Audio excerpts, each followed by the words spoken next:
Hello everyone, this is Sudhimanan corporate. എല്ലാവർക്കും നമ്മുടെ YouTube ചാനലായ inspirational story ബോക്സിൻ്റെ പുതിയൊരു വീഡിയോയിലേക്ക് ഹൃദയം നിറഞ്ഞ സ്വാഗതം. കുട്ടികളെ ലേബൽ ചെയ്യുമ്പോൾ നിങ്ങൾ അറിയുന്നുണ്ടോ നമ്മൾ അവരോട് ഗുരുതരമായ തെറ്റാണ് ചെയ്യുന്നതെന്ന്? ഇന്ന് നമ്മൾ ആ വിഷയമാണ് ചർച്ച ചെയ്യുന്നത്. കുഞ്ഞു പിറന്നപ്പോൾ സ്നേഹത്തോടെ ഇട്ട സുന്ദരം പേരുകളല്ലാതെ മറ്റൊരു പേരും ഒരച്ഛനും അമ്മയും മനഃപൂർവ്വം കുട്ടിയെ വിളിക്കാറില്ല. പക്ഷെ ചില സന്ദർഭങ്ങളിൽ സ്വയം അറിയാതെ ചില വിളികളൊക്കെ വിളിക്കും. പേടിത്തൊണ്ടൻ, അരിശക്കാരി എന്നൊക്കെ. ദേഷ്യത്തിൻ്റെ ആധിക്യത്തിലോ ചിലപ്പോൾ ചെറുതായെന്നോ പരിഹസിക്കാനോ ഒക്കെയാകും കുട്ടികളെ ഇങ്ങനെയൊക്കെ വിളിക്കുക. എന്തിനു തന്നെയായാലും ലേബലിംഗ് ചെയ്യുമ്പോൾ അച്ഛനമ്മമാർ കുട്ടികളുടെ ഗുരുതരമായ 2 തെറ്റുകളാണ് ചെയ്യുന്നതെന്ന് മറക്കരുത്. കുട്ടി എങ്ങനെ ആ സ്വഭാവത്തിലേക്ക് എത്തി എന്ന് അന്വേഷിക്കാത്തതാണ് ആദ്യത്തെ തെറ്റ്. ആ പെരുമാറ്റത്തിൽ നിന്ന് പുറത്തു കൊണ്ടുവരാൻ സഹായിക്കാതെ വീണ്ടും അതേ പെരുമാറ്റത്തിൻ്റെ പേരിൽ കുറ്റപ്പെടുന്നതാണ് രണ്ടാമത്തെ തെറ്റ്. ഈ 2 തെറ്റും കുട്ടിയുടെ ഭാവിയെ സാരമായി ബാധിക്കും. മുന്നോട്ടുള്ള ജീവിതം നന്നായി കൊണ്ടുപോകാൻ മക്കളെ പാകപ്പെടുത്തേണ്ട 5 മുതൽ 15 വയസ്സ് വരെയുള്ള കാലത്ത് തന്നെ ഇത്തരം പെരുമാറ്റ പ്രശ്നങ്ങളും പേടികളും തിരിച്ചറിഞ്ഞ് തിരുത്താൻ കുട്ടികളെ നമ്മൾ സഹായിക്കണം. ഇടിവെട്ടുന്ന ശബ്ദം കേൾക്കുമ്പോഴോ പടക്കം പൊടുന്ന ശബ്ദം കേൾക്കുമ്പോഴോ അടുക്കളയിൽ പാറ്റയെ കണ്ടോ ഓടി വരുന്ന കുട്ടിയെ കണ്ട് ഇങ്ങനെയൊരു പേടിത്തൊണ്ടനെ ഞാൻ കണ്ടിട്ടില്ല എന്ന ഡയലോഗ് അടിക്കുമ്പോൾ വളരെ ശ്രദ്ധിക്കണം. ഇത്തരത്തിൽ ഒരു ലേബൽ ഒട്ടിച്ച് പുറംതിരിഞ്ഞ് നടക്കുമ്പോൾ അമ്മയുടെ അല്ലെങ്കിൽ അച്ഛൻ്റെ പ്രശ്നം കഴിഞ്ഞു. പക്ഷേ കുട്ടിയുടെ പ്രശ്നം അവിടെയാണ് തുടങ്ങുന്നത്. മുന്നിലെത്തുന്ന ഒരു സാഹചര്യത്തെ വളരെ ബുദ്ധിമുട്ടാണെന്ന മുൻവിധിയോടെ നോക്കിക്കാണുന്നതാകും മിക്കപ്പോഴും കുട്ടിയുടെ നിലവിളിക്കുള്ള കാരണം. കുട്ടികളിലെ അന്തർമുഖത്വമാണ് മറ്റൊരു കാരണം. ഒരു കാര്യത്തിനും സ്വമേധയാ മുന്നോട്ട് വരാത്തതും നിർബന്ധിച്ചാൽ കരയുന്നതും ക്ഷീണവും തളർച്ചയും ഭക്ഷണത്തോടുള്ള വിരക്തിയും എല്ലാം കാണിക്കുന്നതും അന്തർമുഖത കൊണ്ടാകാം. പേടിയുള്ള കുട്ടിയെ ആ പേരിൽ കളിയാക്കിയോ വഴക്ക് പറയുകയോ ചെയ്യരുത്. തനിക്ക് ഒരിക്കലും മിടുക്കനോ മിടുക്കിയോ ആകാൻ കഴിയില്ലെന്ന ചിന്ത ഡിപ്രഷനിലേക്കോ അക്രമവാസനയിലേക്കോ കുട്ടികളെ എത്തിക്കാം. നന്നായി തയ്യാറെടുത്ത് റിസ്കുകളെ നേരിടാൻ മക്കളെ പഠിപ്പിക്കണം. പോസിറ്റീവ് റിസ്ക് എന്നാണ് ഇതിനെ വിളിക്കുന്നത്. വീണ് പരിക്കേൽക്കുമെന്ന് പേടിച്ച് സൈക്കിൾ ചവിട്ടാനോ അല്ലെങ്കിൽ സ്കേറ്റിംഗ് ചെയ്യാനോ മക്കളെ വിടാതിരിക്കുന്ന അമ്മമാരുമുണ്ട്. ഇങ്ങനെ പേടിപ്പിക്കുന്നത് മക്കളുടെ ആത്മവിശ്വാസം തകർക്കും. പോസിറ്റീവ് റിസ്കുകൾ എടുക്കാൻ കുട്ടികളെ പ്രോത്സാഹിപ്പിക്കുന്നത് ആത്മവിശ്വാസം കൂട്ടും. കുട്ടികളെ മര്യാദ പഠിപ്പിക്കാനോ അല്ലെങ്കിൽ തമാശയ്ക്കായോ പോലും അനാവശ്യമായി പേടിപ്പിക്കരുത്. ഇരുട്ടത്ത് നിന്ന് പ്രേതം വരും പിടിക്കും എന്ന് പറഞ്ഞ് പറയുക, പേടിപ്പിക്കുക. അനുസരണക്കേട് കാണിച്ചാൽ മുറിയിൽ പൂട്ടിയിടുക എന്ന് പറയുക. കുട്ടിയിരിക്കുന്ന മുറിയിലെ വെളിച്ചമണച്ച് പേടിപ്പിക്കുക. ഇത്തരം രീതികൾ ഒരിക്കലും വേണ്ട തന്നെ. അച്ഛാ, എനിക്ക് ആ ബാർബി ഡോൾ വാങ്ങിത്താ, കട്ടയ്ക്ക് കലിപ്പിലാണ് മകൾ. വീട്ടിലുണ്ടല്ലോ ഇതുപോലെ വരണം, ഇനി വേണ്ട, അച്ഛൻ്റെ ഉത്തരം. പക്ഷെ മകൾക്ക് അത് ഇഷ്ടമായില്ല. കയ്യിൽ കിട്ടിയതെല്ലാം വലിച്ചെറിഞ്ഞ് ആകെ ഒരു സീൻ. ഇവള് ഭയങ്കര വാശിക്കാരിയാണ്, ദേഷ്യം വന്നാൽ പിന്നെ ഇങ്ങനെയാണ്. കണ്ടു നിൽക്കുന്നവർക്ക് മുന്നിൽ വെച്ച് തന്നെ കുട്ടിയുടെ ചുമലിൽ ലേബൽ ഒട്ടിച്ചു കഴിഞ്ഞു അച്ഛൻ. കുട്ടികൾ വാശി പിടിക്കുന്നത് സ്വാഭാവികമാണ്. ശീലത്തിൽ നിന്നാണ് വാശി ഉണ്ടാകുക. ചെറിയ വാശികൾ സാധിച്ചു കൊടുത്ത് ശീലമാക്കിയാൽ വലിയ വാശികൾക്ക് മുന്നിൽ കീഴടങ്ങിയേ വഴിയുണ്ടാകും. ദേഷ്യവും വാശിയും അടക്കാനും നിയന്ത്രിക്കാനും പഠിപ്പിക്കാം. പറ്റില്ല, വേണ്ട എന്നീ വാക്കുകൾ ആവശ്യ സമയത്ത് ഉപയോഗിക്കണം എന്ന് കരുതി എല്ലാം നിഷേധിക്കരുത്.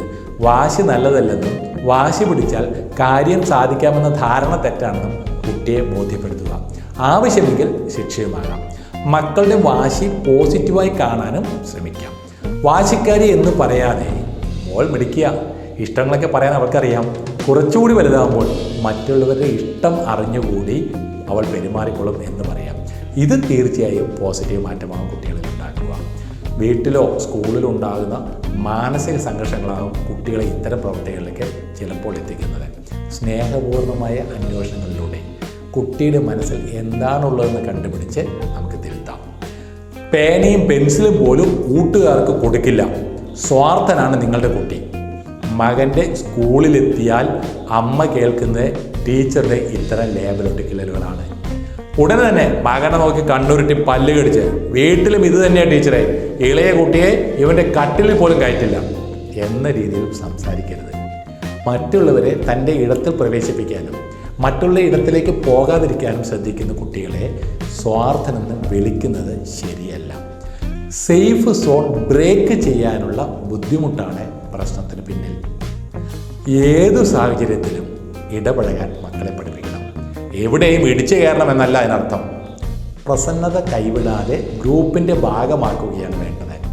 കുട്ടിയുടെ സുഹൃത്ത് വരെ വിശാലമാക്കണം. ഓരോ അധ്യയന വർഷവും ടീച്ചറോട് പറഞ്ഞ് വേണമെങ്കിൽ ഡിവിഷൻ മാറ്റാം. പുതിയ കൂട്ടുകാരുമായി ഇണങ്ങാൻ അവൻ പഠിക്കട്ടെ. അവധിക്കാലത്ത് മുത്തശ്ശനും മുത്തശ്ശിക്കുമൊപ്പം കുറച്ച് ദിവസം താമസിക്കാൻ അനുവദിക്കാം. പുറം രാജ്യങ്ങളിലുള്ളവർ കുട്ടികളെ വെക്കേഷന് കൊണ്ടുവന്ന് അവരെ നിങ്ങളുടെ കൂട്ടുകാരെയും അവരുടെ മക്കളെയും ഒക്കെ പരിചയപ്പെടുത്തി കൊടുക്കണം. സ്വയം മാനേജ് ചെയ്യാനുള്ള ആദ്യ പാഠം ഇതാണ്. കൊടുക്കുന്ന സഹായങ്ങളാണ് നമുക്ക് ആവശ്യം വരുമ്പോൾ തിരിച്ചു കിട്ടുക എന്ന് പറയാൻ മടിക്കേണ്ട. യാത്രകളിൽ കാണുന്നവരോട് വെറുതെ വിശേഷങ്ങൾ തിരക്കിയും അത്യാവശ്യ ഘട്ടങ്ങളിൽ പരസ്പരം സഹായിച്ചും കുട്ടിക്ക് മാതൃകയാവാം. നല്ല സൗഹൃദങ്ങൾ എങ്ങനെ തിരഞ്ഞെടുക്കുമെന്നും ഇതിലൂടെ കുട്ടി പഠിക്കും. കണ്ണൊന്ന് തെറ്റിയാൽ രണ്ടും കൂടി അടിയാണല്ലോ. അമ്മയുടെ ശകാരം കേട്ട് ചേട്ടനും അനിയത്തി പരസ്പരം നോക്കി. എന്താ രണ്ടിനും ഇത്ര ദേഷ്യം? അമ്മ വീണ്ടും ഒച്ചയെടുക്കും. കുടുംബാംഗങ്ങൾ തമ്മിലെ പ്രശ്നങ്ങളും കുട്ടികളുടെ കാര്യത്തിലെ ശ്രദ്ധക്കുറവും പലപ്പോഴും കുട്ടിയെ ദേഷ്യക്കാരനാക്കാം. പെട്ടെന്ന് ദേഷ്യം വരുന്നതും ഇതുപോലെ കുട്ടിയെ ശകാരിക്കുന്നത് പോലും പ്രതികൂല ഫലമായിരിക്കും ഉണ്ടാക്കുക. മറ്റുള്ളവരെ ഉപദ്രവിച്ചാൽ നിനക്ക് വേദനിക്കുന്നത് പോലെ തന്നെ അവർക്കും വേദനിക്കും എന്ന് പറഞ്ഞു കൊടുക്കണം. അനുകമ്പ വേണമെന്നും അറിയാതെ പോലും ആരെയും ഉപദ്രവിക്കരുതെന്നും പറയണം. ചെറിയ അടിപിടികൾക്ക് സ്വയം പരിഹാരം കാണാൻ പറയണം. എല്ലാത്തിലും രക്ഷിതാക്കൾ ഇടപെടുന്നത് പ്രശ്നങ്ങൾ പരിഹരിക്കാനുള്ള കുട്ടിയുടെ കഴിവിനെ ബാധിക്കും. വഴക്കിടുന്ന കുട്ടികളെ സമാധാനത്തോടെ ഒന്നിച്ചിരുത്തി ചോദിച്ചറിയണം കാര്യങ്ങൾ. ഇരുവരും പരസ്പരം പഴിചാരുമെങ്കിലും ഒരാളുടെ പക്ഷം ചേരുന്നു എന്ന തോന്നൽ ഉണ്ടാകാതെ വേണം പരിഹാരം കാണാൻ. കുറ്റം ചെയ്തയാളെ ശിക്ഷിക്കാൻ തിടുക്കം വേണ്ട. ഒരു അവസരം കൂടി നൽകാമെന്ന് പറയണം. സോറി പറയിപ്പിക്കാൻ മടിക്കരുത്.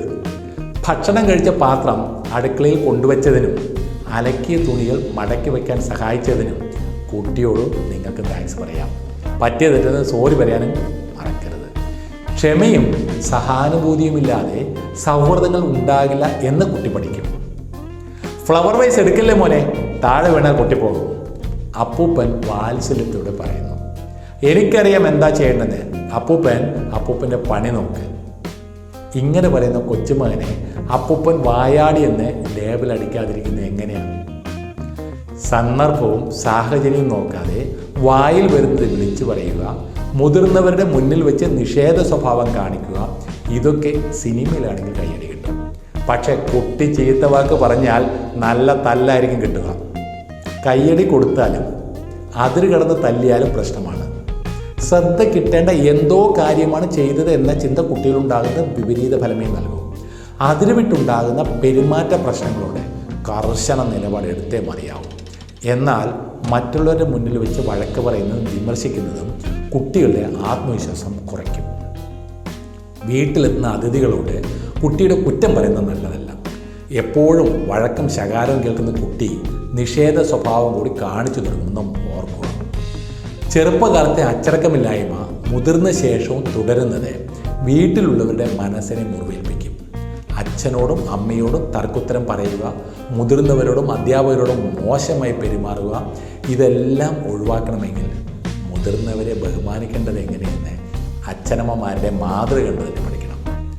വീട്ടിൽ അതിഥികൾ വന്നാൽ അങ്കിൾ ആൻറ്റി എന്ന് മാത്രം പറയാതെ അവരുമായുള്ള കൃത്യമായ ബന്ധം കുട്ടിയെ പറഞ്ഞ് മനസ്സിലാക്കുക. ബന്ധത്തിൻ്റെ വിലയും ശക്തിയും കുട്ടികൾ തിരിച്ചറിയട്ടെ. നേച്ചറും നർച്ചറും കുട്ടികളുടെ കാര്യത്തിൽ പ്രധാനമാണ്. ജനിതകമായി ആർജിക്കുന്ന സവിശേഷതകളാണ് നേച്ചറിൻ്റെ ഗണത്തിൽപ്പെടുന്നത്. മാതാപിതാക്കളോടും ചുറ്റുപാടുമുള്ളവരോടും കുട്ടിയിൽ വളർത്തിയെടുക്കുന്ന സവിശേഷതകളാണ് നർച്ചർ. മണ്ടൻ, വഴക്കാളി, പേടിത്തൊണ്ടൻ, അല്ലെങ്കിൽ കള്ളൻ, വായാടി, തന്നിഷ്ടക്കാരൻ തുടങ്ങി കുട്ടികളുടെ സ്വഭാവത്തെ വിലയിരുത്തുന്ന ഏത് കമൻറ്റും നെഗറ്റീവ് കമ്മ്യൂണിക്കേഷനാണ്. വളരെ ചെറിയ പ്രായത്തിൽ തന്നെ ഇങ്ങനെ കേൾക്കുന്നത് കുട്ടിയുടെ ഉള്ളിൽ നെഗറ്റീവ് സെൽഫ് ഇമേജ് ഉണ്ടാക്കും. ഇതാണ് പലപ്പോഴും കുട്ടികളെ അന്തർമുഖന്മാരും ആത്മവിശ്വാസം കുറഞ്ഞവരുമാക്കുന്നത്.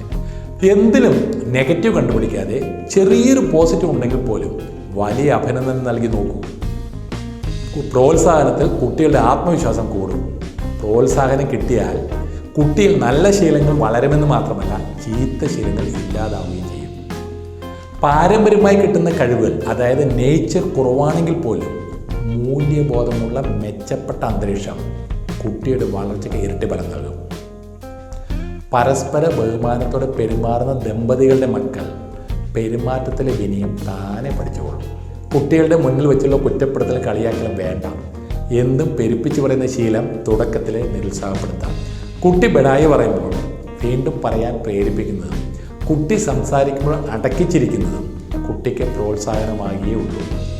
വാക്കും പ്രവൃത്തിയും ഒന്നായിരിക്കണമെന്ന് കുട്ടിയെ ചെറുപ്പത്തിലേ പഠിപ്പിക്കണം. കള്ളത്തരം കാണിക്കാതിരുന്നാൽ മാത്രം പോരാ, ചെയ്ത തെറ്റുകൾ സ്വയം ഏൽക്കാൻ തയ്യാറാവുകയും വേണമെന്ന് പറഞ്ഞു കൊടുക്കണം. കുട്ടിയുടെ മുന്നിൽ വെച്ച് കള്ളം പറയാതിരിക്കാനും കള്ളത്തരം കാണിക്കാതിരിക്കാനും അച്ഛനമ്മമാർ ശ്രദ്ധിക്കണം. ഇന്നത്തെ ഈ വീഡിയോ നിങ്ങൾക്ക് ഇഷ്ടപ്പെട്ടെന്ന് വിചാരിക്കുന്നു. ആദ്യമായിട്ടാണ് ഈ ചാനലിൽ വീഡിയോ കാണുന്നതെങ്കിൽ സബ്സ്ക്രൈബ് ചെയ്യാൻ മറക്കരുത്. തൊട്ടടുത്തുള്ള ബെൽ ബട്ടൺ കൂടി ക്ലിക്ക് ചെയ്താൽ പുതിയ പുതിയ വീഡിയോകൾ വരുമ്പോൾ അപ്പോൾ തന്നെ നിങ്ങൾക്ക് നോട്ടിഫിക്കേഷൻ ലഭിക്കും. വീണ്ടും അടുത്തൊരു വീഡിയോയുമായി വരുന്നവരെ ദിസ് ഈസ് സുധീർ മാനം സൈനിങ്.